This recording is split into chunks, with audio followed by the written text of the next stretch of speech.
Special sessions with Safa number 2, Thursday, January 22nd, 2026. Congratulations to the newly instituted Board of Peace. Thank you, President Donald J. Trump, for following through on executing the Board of Peace. And thank you to, obviously, the President's administration for their commitment in seeing this through and seeing this come into fruition, and all the tireless effort with engaging with, all sorts of countries, some of whom contributed more or less, and, at the same time trying to be inclusive in the effort and make sure that everybody has a hand to play and a stake in the rebuilding of the area. As we had initially said right away, that as soon as the president had mentioned the idea of the Riviera of the Middle East last year, it was quite an appealing idea, mostly because it obviously works out for everybody and it's a great revenue generator, and it'll be a nice little building party for many different countries. So again, we'll thank again the president. We'll thank Jared Kushner and Steve Witkoff for all their tireless effort, something that they certainly didn't need to do. And obviously it's lovely to see Jared's fruits of his labor from the first administration come into fruition. Incredible thing to look forward to. It seems like more members of the Board of Peace are going to be announced.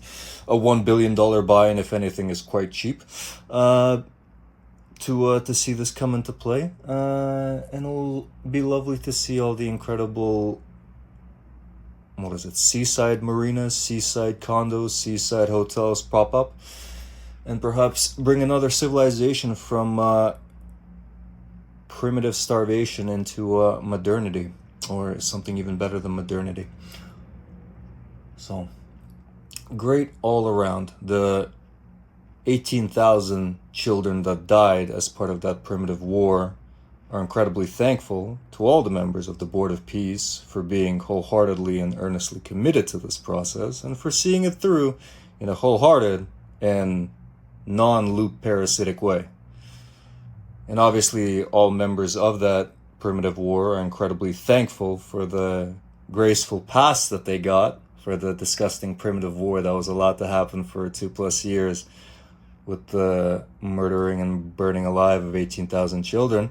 So it'll be something good to look forward to. So the only, suffering and maiming and disease-stricken children that we have left to worry about in the world are going to be primarily resolved via the artificial womb technology, or the Vitapod, as we put a fictional name on it. So we no longer have to accept the suffering in that region. We only need to accept the suffering in the very hospitals in the supposedly modern developed world, where an entire industry or an entire category or sector is protected for their exploitation of fear, uncertainty, and doubt, like greasy salesmen. We're of course talking about medicine. And the way that we allow them to just maim and essentially sacrifice children over and over and over to disease and to all sorts of problems, not to mention to the mothers as well. So, and again, the artificial womb technology is quite all-encompassing and quite broadly beneficial. So if, let's say, you have a particular taste for a certain faith, that's also accounted for as part of the customizations that will be inherent in the artificial womb technology, as well as intuitive benefits to it, such as, being able to resolve remigration or emigration, so people don't have to, go through the incredibly difficult thing of assimilating different peoples. So, great things to look forward to as it relates to reducing the suffering of children and the weak. And great things to look forward to as it relates to incredible developments and revenue generating opportunities. But hey, we're right on time. Have a lovely rest of the day.